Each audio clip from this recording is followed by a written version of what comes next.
Welcome to stop for movies.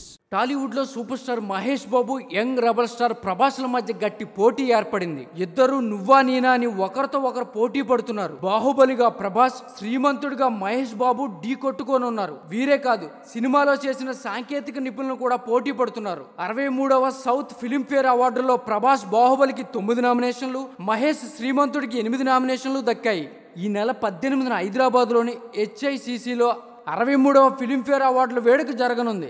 South ఇండియాలోని 4 భాషలకు చెందిన సినిమాలకు అందించే ఫిలింఫేర్ అవార్డుల వేడుకకు 4 భాషల నటీనటులు రానున్నారు. తెలుగు సినిమాల నామినేషన్ వివరాలు ఇలా ఉన్నాయి. ఉత్తమ నటుడు Prabhas Baahubali, Allu Arjun son of Satyamurthy, Mahesh Srimanthudu, junior NTR temper, Nani భలే భలే మగాడిపోయి.